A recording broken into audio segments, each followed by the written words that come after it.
Hey guys, sorry I look really tired in this video.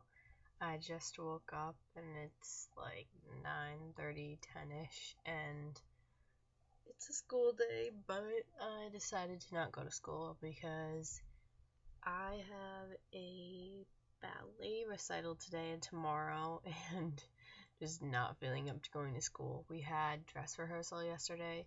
It went till like 9, and I'm just exhausted. So today I decided to do my freshman advice video, and if I'm playing with my hair, which I'm doing, I'm really sorry. Um, but yeah, and if I seem really mellow, it's because I'm exhausted. So yeah, just kind of like a freshman advice slash rant about freshman year. So yeah, let's just get started. So my class, school, whatever, we start school in August, like right around August 25th.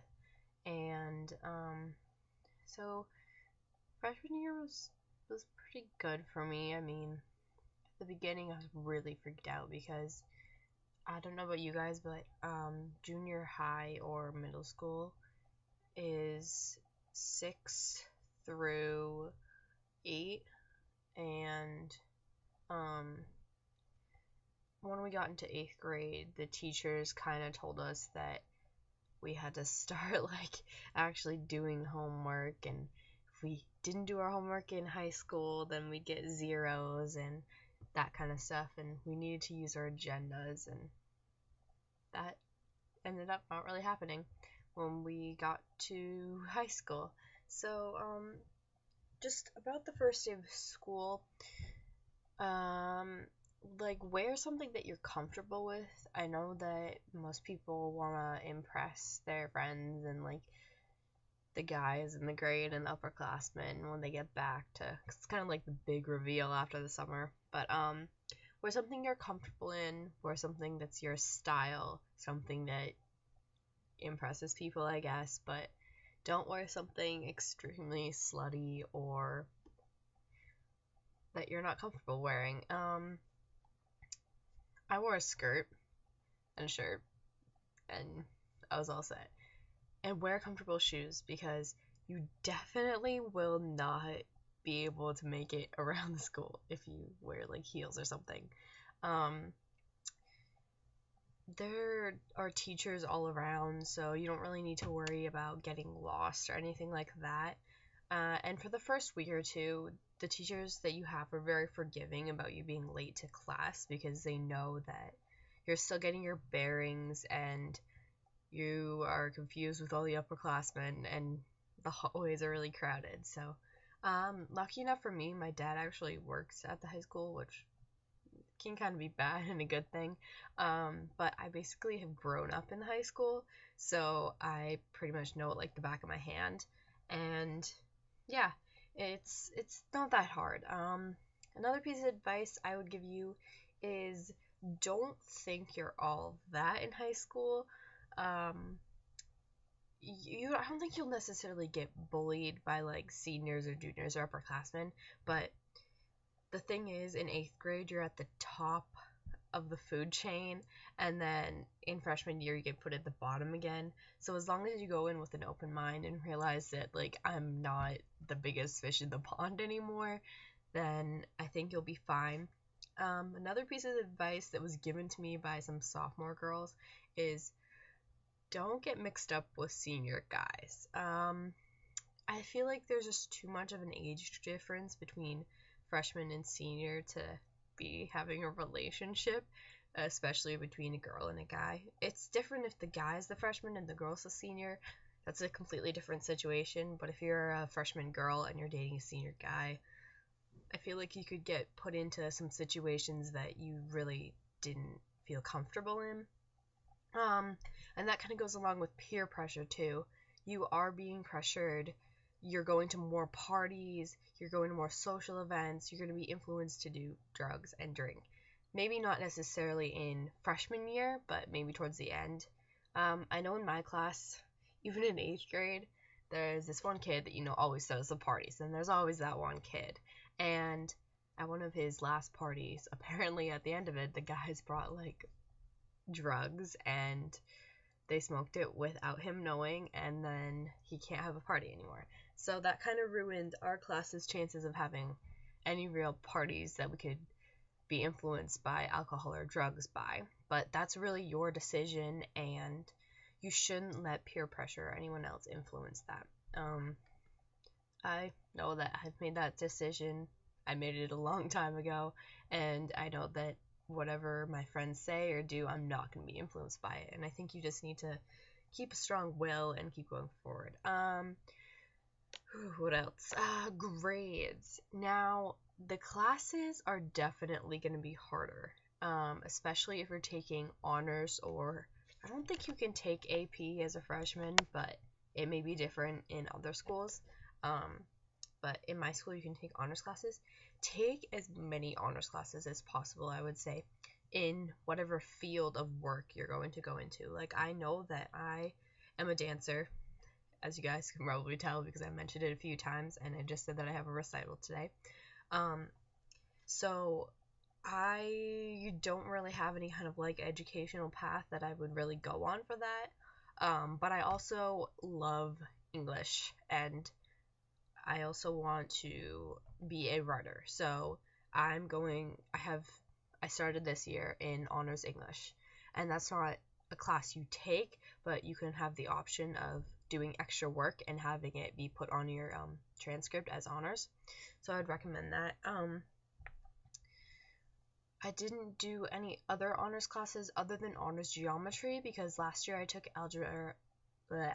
honors algebra 1 in 8th grade, and I really recommend getting on that track right away because I think I'm planning to graduate a year early or a semester early, and by taking that math course before, I've already set myself up for being able to do that. Yeah, I'd say don't put work off and do your homework. No, if you don't do your homework, they're not going to give you a 0, but it will bring your grade down because you won't be getting full credit for the homework. Personally, I think the teachers in 8th grade just kind of do it to scare you because you do have a lot more responsibilities, but it's not so much so that you really, I don't know, it's not what they say it is, and I feel like they make it out to be something that it's totally not, and they make you so scared that you're gonna fail all your classes, and because you don't use your agenda for one day, you're gonna forget everything. Like, no, it's nothing like that. And I feel like if you just go into your first day with a really open mind and, be open to making new friends, because you do make a lot of new upperclassmen friends, and I made a ton of friends with sophomores, and yeah. Last thing, I think. Extracurricular activities. Now, I didn't really do a lot of extracurricular activities in middle school. I did play field hockey as a sport in 8th grade, and I did do drama club. But that was about it. And in high school, you have so many more opportunities. There's Interact Club, which is like a community service group. There's Grill Club, which is for cooking, and there's so many clubs. There's track, there's lacrosse, there's a bunch of sports, and you just really need to get yourself involved. This year, I was on the field hockey team for the fall, and I did the spring play for drama. I really wish I had done the fall musical, but I didn't have enough time for that. And then I started up dance again after taking a year break, not through school, but through a studio in the area. And I don't know, next year I think I'm going to get involved in a little bit more. Kind of regret not getting involved in a lot. I mean, even like student council, if you like politics and that kind of stuff, like get involved in student council, run for student council.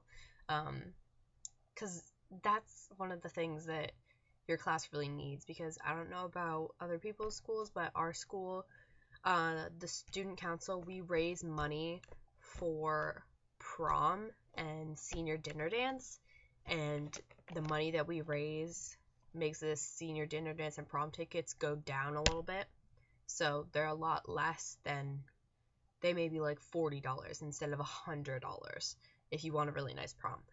So that's basically what we're saving up freshman and sophomore and like most of junior year. Yeah, and next year I'm definitely doing all of the drama. I'm not doing field hockey because, I don't know, I just didn't really want to do it. I mean, I'm not going to be that committed because I do have dance still, and I don't know, I just don't love it. And another thing is that you do have to make choices, and you have to make choices based on what you want to do with your life. So I know that I would like to maybe major in dance when I go to college. I want to go to a school that has a very good dance and acting program, and I've known that for a few years now. So I try to put myself in as many things that will help me out with that area as I can. And I know that I want to do English, so I'm taking as many English classes as I can. And I love art, so next year I'm going to do art club. And it's just that kind of stuff. You have to find your niche, and when you find your niche, you get a group of friends that maybe you wouldn't have thought you would have made. And I mean, it's okay to keep your old friends, but you may find a new group of friends that you have something more to connect with. And I don't know, that's probably the best part of high school. So basically the best advice that I can give you is don't be scared, try out new things, and just do what you want to do. So thanks for watching, guys. I'll see you next time. Please comment down below whatever videos you want to see next, and subscribing would mean the world to me. So bye.